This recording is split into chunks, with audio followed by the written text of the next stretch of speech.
Good morning and welcome. Good afternoon if it's not morning wherever you are. I hope everybody is getting ready to have a fantastic week. It is Monday again, October. Can you guys believe we're already halfway through October? If you're watching this in the future, today is it's mid-October for us here. It's actually October 19th. 2020, we are still dealing with the COVID pandemic and things are a little crazy. So welcome, let me know that you're there, and if you're on this early, you're probably watching the replay, so give me a hashtag replay, tell me where you're from, and let me tell you a little bit about me in case it's your first time. We have a lot of new members in the last week. So my name is Evelyn Knight. I am the founder and CEO of Childcare Business Professionals, which is a company that helps childcare business owners find success while maintaining high quality standards. I help you really just automate and systematize your business and become a successful business owner. So many of us in this space, in early childcare, we don't understand business. We think we do, or we thought we did, but we really we don't. And we were directors, we were teachers, sometimes we're just moms that want to be with our children, and we started a childcare center, but we really don't know how to run a business. And that's where I come in. So if you're struggling running your business, let me know. Send me a message, get a hold of me if you just don't know that business part of things. I am also a childcare center owner. I have owned several centers. I have built from the ground up. I've taken over existing centers. I've reopened centers that were shut down. I've had an in-home childcare center of my own, and I'm actually right now looking at acquiring a center. So I do have a lot of experience. I've been there, done that. I still have a center, so I got that relatability. I'm also the host of the Childcare Business Coach podcast, so make sure you check that out. There's lots of different episodes in there that can help you with your business. So I will not waste your time anymore talking about all of that and who I am, and I'll just get straight into the content. So in our current climate, one of the things that a recurring theme I see right now is endurance, and how right now it's really important that we just have that endurance to make it through this situation. And I have a couple business coaches I work with. I actually work with two different business coaches. And one of the things that my business coach keeps saying over and over again that I'm really embracing at this point is that you need to train for your business like an athlete trains for her sport, right? And that's just something I really want to embrace. Hi, Christina. I just saw you pop on there. And Christina is part of the same coaching company that I belong to, and something that really just resonates with me is you need to train for your business like an athlete trains for their sport, right? And it's something that they say all the time. And, you know, it's one of those things that I've been hearing it, but it really didn't sink in until recently. And I really started to think about it and really started thinking about, like, what does that mean to train for your business like an athlete trains for their sport? In this industry, we don't often like to think of our business, our childcare centers, as a business, but they are. And if you're going to survive and if you're going to thrive, we really need to recognize the fact that you are running a business, right? Throughout the years, I'll tell you, it's like I've had these two different people living in my head, and I've got the director part of me and the owner. And the director always wants, like, the things that the directors want. They want, you know, just, we got to do this for the classroom and that. And then the owner side of me will just say, whoa, stop, wait a second. You can't afford to do that. Or you've got to think of the business practices. If you know, let's say, for example, if we have a 1-to-2 ratio in the infant room, how are you ever going to survive as a business? You've got to look at salaries and what is your overhead and what is your cost per child. And so I've got all those conflicting things going on all the time. And when I was first an owner, it was really hard for me because the director side of me always wanted to win that battle. And I always wanted to see things through rose-colored glasses and not really see the reality that you've got to balance finances and you have to balance policies, procedures, and everything, and just have that happy medium, right? And it was really hard for me to balance that. And I just remember literally just arguing with myself sometimes in that, like, oh, I really want to do this. Or, you know, there might have been something for the classroom that I wanted to purchase. But then there's like something that I have to do, right? And you kind of have to balance it, like, but I really want this and it would be great for the children and it would do this for the teachers and that for the teachers. But is it really in my budget, right? What is the long-term effect of that? And if I spend this, let's say $2,000 now, a month from now, and that $2,000 isn't here, how is this going to affect me? So the owner and director part of me would just constantly be at battle. And I just through experience, I had to realize one day that those business practices have to come first. Otherwise, there is no center. There is no center, right? Then there is, or I'm working for someone else as a director. So I really had to learn how to balance that. And so when I tell you guys that part of my job is to help you learn how to achieve success by, and at the same time, maintain those high quality standards, that's really the meeting of those two parts of my brain, right? I'm bringing them together in harmony and I'm making them work together, where the owner part of me is going to create that successful business and the director part of me is going to maintain that really high quality standard. So it's really just bringing those together and figuring out a way to make it work. And it does. There was once upon a time where I thought it wouldn't work.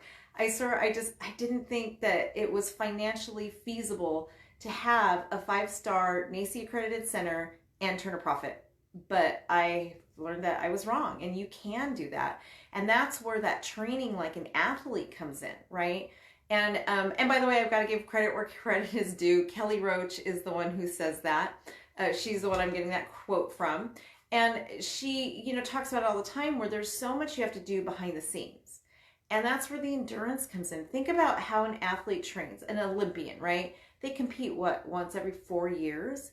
But they're training 7 days a week, and their life is revolving. Everything they put in their body, their daily schedule, their exercise routines, everything is going towards that one event or that one period of time that only lasts a couple months in 4 years.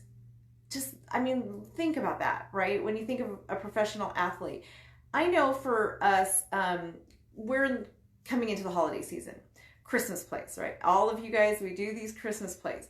Every year at the beginning of September, I make my staff tell me, what is your Christmas play going to be this year? And we start to rehearse. We start the planning. We start just everything that goes into it, right? And one of the things that always blows my mind every year is we literally put 3 to 4 months into planning this one event. And how long does the event last? Maybe 2 hours, right? So we're putting 4 months into planning a 2-hour event, right? So let's put that in perspective of your childcare center as a business. This is huge. So how much time, energy, and effort are you putting in every week to plan for your business, right? And you've really got to look at the term, are you working on your business or are you working in your business? As owners, especially owners, I'm talking to you right now, and owners, you really need to be working on your business, not in your business. That's where your staff has to come in, right? It's so very important to work on your business in order to get to that success level. It's so important, and you have to be in it for the long haul. It's not going to take, it just doesn't happen overnight. It really doesn't. I know when I went into business, you know, I thought, okay, I'm going to put this money in, I'm going to build this building, I'm going to do all this, and then I'm going to make all this money, and you've got this, and when you put it on paper, it looks like you should, right? You're looking at it like, if I enroll this many children at $150 a week, let's say tuition, and I have this staff, and this is what it's all going to look like, and you're like, ooh, first month out, I'm going to make $30,000. But then reality hits, and you actually open, and that's not what happens, and it takes a couple years, and then you also put all the money in to get it and open your doors, and you got to make that money back. And in reality, it doesn't happen overnight. In reality, it takes years, but you have to be in it for the long game. You can't look at it as, I'm going to be this overnight success. And so you've got to really watch your mindset. And right now through COVID, we really have to really rethink things, right? And look at like, for a lot of you, you're starting over, and that's okay. I think for me right now, things are a little bit easier dealing with COVID because I've already done that. I've already been at a point in my life where I've lost everything and had to rebuild and start over.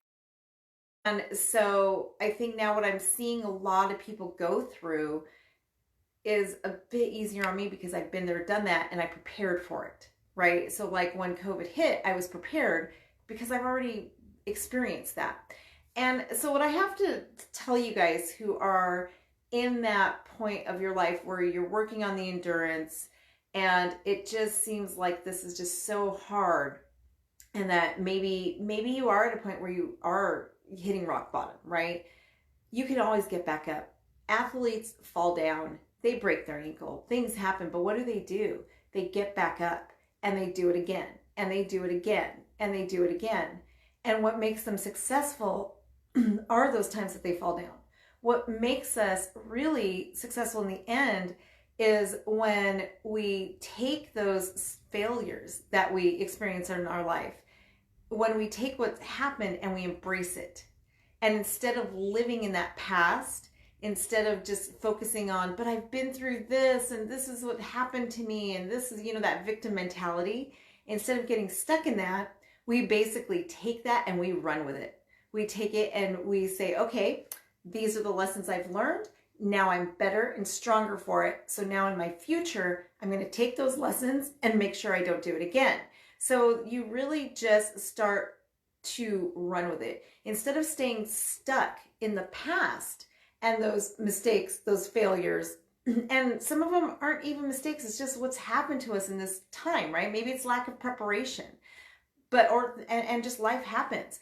The thing is that in order to really achieve that endurance, you have to be ready to let it go and move forward.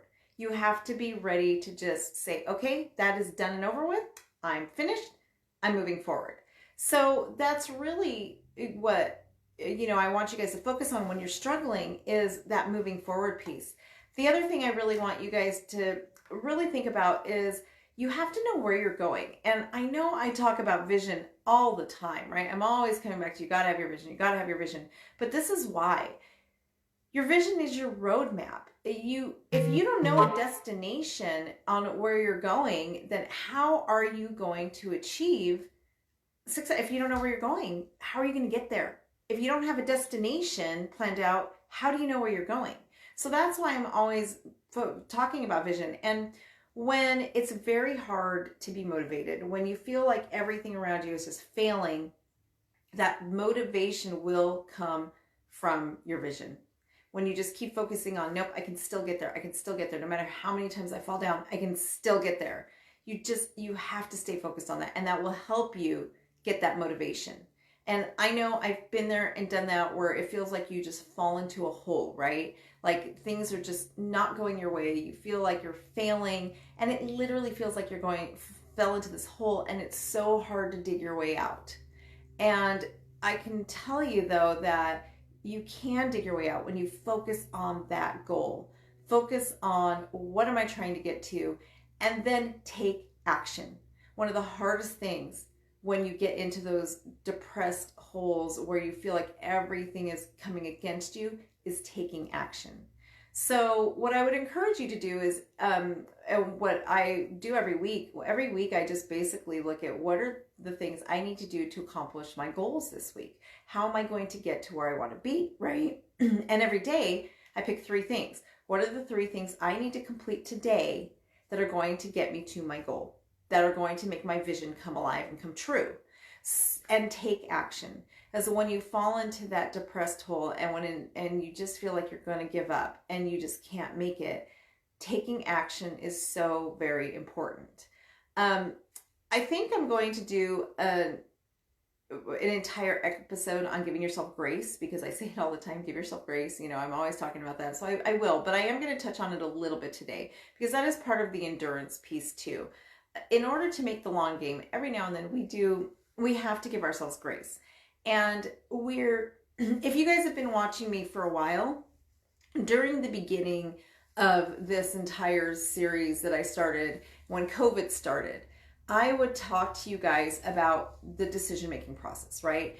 And I talked to you guys about writing a letter to yourself. I talked to you about just, how when you're making decisions, how to do that. Well, we're at the point now that a lot of what I told you then is now coming true, right? So back when I first started doing these Motivational Mindset Monday videos, I told you guys that we have a lot of hard decisions to make.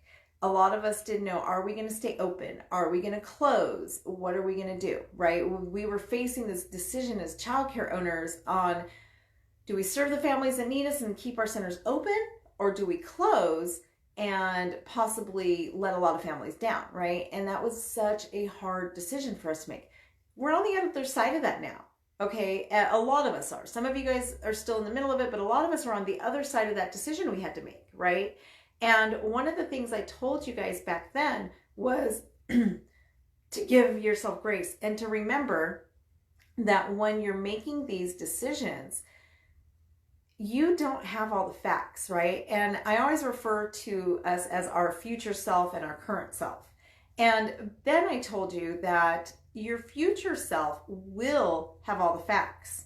Your future self will know exactly how everything played out. So I made you write a letter to yourself, and I told you to thank yourself for the things that you were going to do and the person that you needed to be in order to achieve those goals, right? But the other big important part I talked about is giving yourself grace. And I talked a lot about retrospect. And so here's where I'm going with this.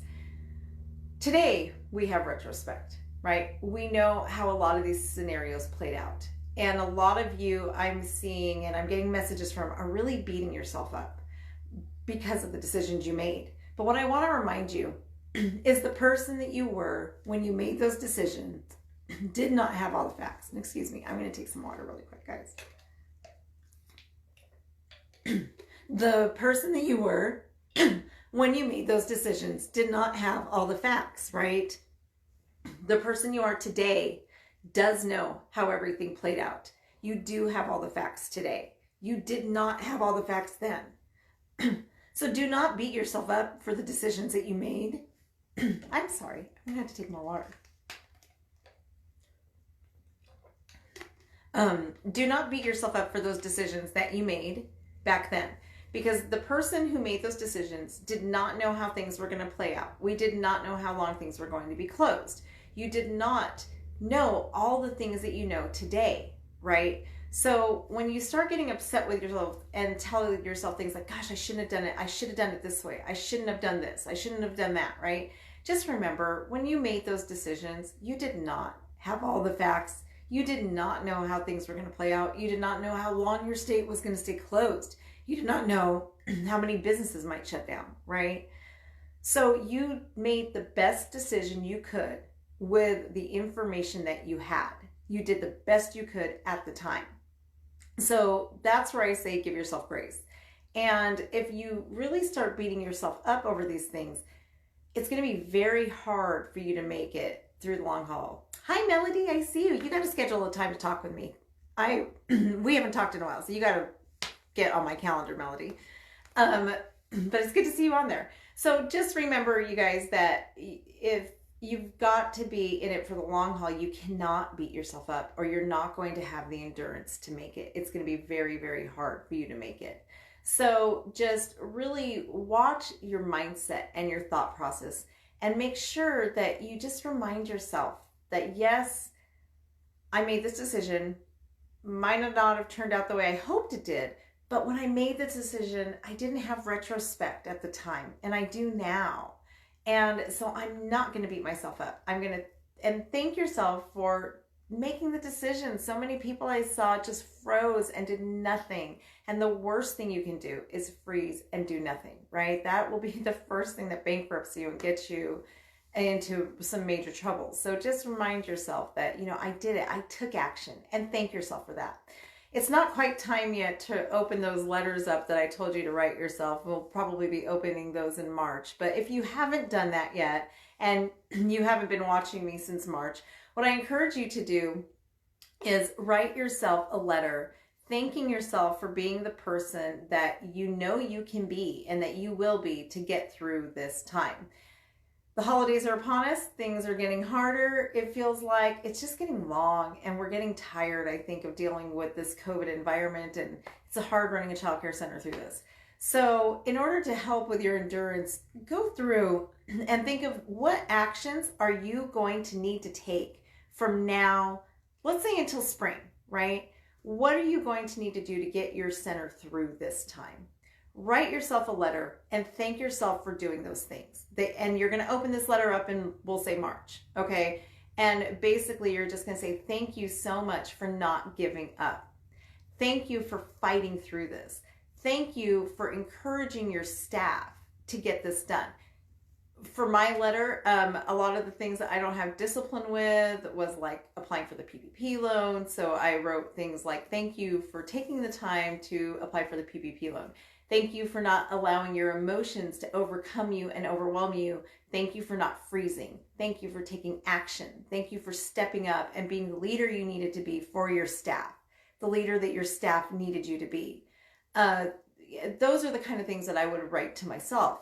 And I make it personal too. Thank you for not crumbling and falling apart, right? Because we all have that inside us, you guys. There's not a single one of us who doesn't have that urge sometimes to just fall apart, right? And during this climate that we're in right now, it'd be so easy to just curl up into a ball sometimes and just like say, oh, I'm done. I'm not going to do this anymore, right? And it's been hard. It's hard running a business through a pandemic.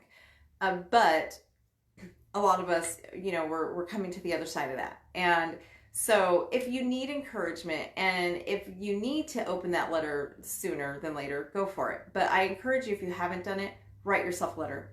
I do it 5 years from now. I've written myself letters that I will be opening in 3 or 4 years that are just thank you so much for, you know, taking this. And actually, I'll tell you guys about a letter I wrote in January. I wrote myself a letter in January because I had a goal to increase my company to a certain, you know, it was a certain figure that I told myself, I'm going to increase my company by this much money next year. And I literally, thank you for doing this podcast to help your company get exposure. Thank you for, you know, just, I wrote myself all this, I basically broke down the steps I had to do and thanked myself for it, right? And then I'll open that up in January, see it, but that also gives me clarity on what are the steps I need to take to get there. And it also helps me with that endurance where if I start to just get tired and I want to give up, I do open up that letter and I look at it and I look at like, okay, I got to keep going. So when you feel like you're ready just to give up, you can pull that out and you can really look at what do you need to do to just keep going and remind yourself of that goal and that long term, and remind yourself that this is not, it doesn't happen overnight. And one of my least favorite words in the world is patience. I'm not very good with patience. But when it comes to being a successful business owner, we have to have patience. Do I like it? No, I hate it. To get to the level I really want to be at, I know it's going to take 5 or 6 years. And to me, sometimes in my mind, that's just torture because I want everything to happen overnight, right? But the reality is, if you're going to play the long game, if you're going to have that endurance, we have to be patient, right? And I'll tell you, I'm one of the people out there who absolutely hates that I have to say that. I hate that I have to make that my reality, but it is, and I understand that. And if I'm going to train like an athlete, I mean, that's what they do. That's how they get their endurance. They're patient. They train for 4 years to get to one. I mean, they're trained more than 4 years, right? A lot of them are training their lifetime. I'm reading a book by Bo Eason right now, and he talks about how he set up a goal for himself. 15 years it took him, and he knew it. When the day he set up his goal, he knew it was going to take him 15 years to achieve that goal, and he did it. And then when he got to that 15-year goal, he set his next 15-year goal. that would be very difficult for me because I'm not a patient person, right? I set my goals. I do set them 5 years, but then I have to like micromanage them so I can achieve them quicker because I'm not, but there are techniques you can do if you're like me and you're not very patient. Make yourself micro goals in order to get to that big goal because at least you're getting there, right? So if you have a hard time with that endurance piece, look at that long-term game, right? In 5 years, this is where I'm going to take my company. Now I've got to have the endurance so I don't give up from here to this 5-year period, right? So break it down into smaller pieces and give yourself wins. I give myself quarterly wins every 3 months. I have a quarterly goal that will get me to that 5-year goal because otherwise I'm not patient enough to make it 5 years to get to one goal. So break them down into smaller, achievable pieces in order to help yourself with that patience piece. The other thing I really suggest is have a vision board. Vision boards are awesome to have. That visualization, you have to look at it all the time. I know Christina is on here and her and I are going to be updating our vision boards together. We're getting together to really just work on them, create that clear picture. For me, I achieved my goal way early, so I need a new vision because now I'm kind of just flowing since I've already achieved my vision for 2020. So I've got to start again. So that's another thing. Just visualize it, write it down, visualize it, do whatever you need to do so you know where your finish line is, right? If you need to work on your endurance, you have to have a finish line or you're not going to get there. So I hope if you guys have any comments, I'm not seeing them. They're not coming through my feed. But if you have any questions, I'm more than happy to answer them. Just type them in. I do check the feed throughout the week. I get a lot of messages from you guys. I got a lot of messages from you guys last week on the video I did. So feel free to send me messages. I'm more than happy to answer them. And okay, I got Christina's. Heck yeah, I can't wait. This Friday. Yes, this Friday we're getting together to do our board. Maybe we should. Actually, that's a great idea, Christina. Maybe we should do maybe one of my Mindset Mondays. We can actually do a Monday mindset on like the process that we did and creating our vision board. We can show our vision boards off and just help everybody learn how to make their own and what it looks like. And that, I think that's a great idea. I think I'm going to start documenting it now so we can create a video on that. So I hope everybody has a fantastic week. And if you need anything, feel free to reach out. Bye, everybody.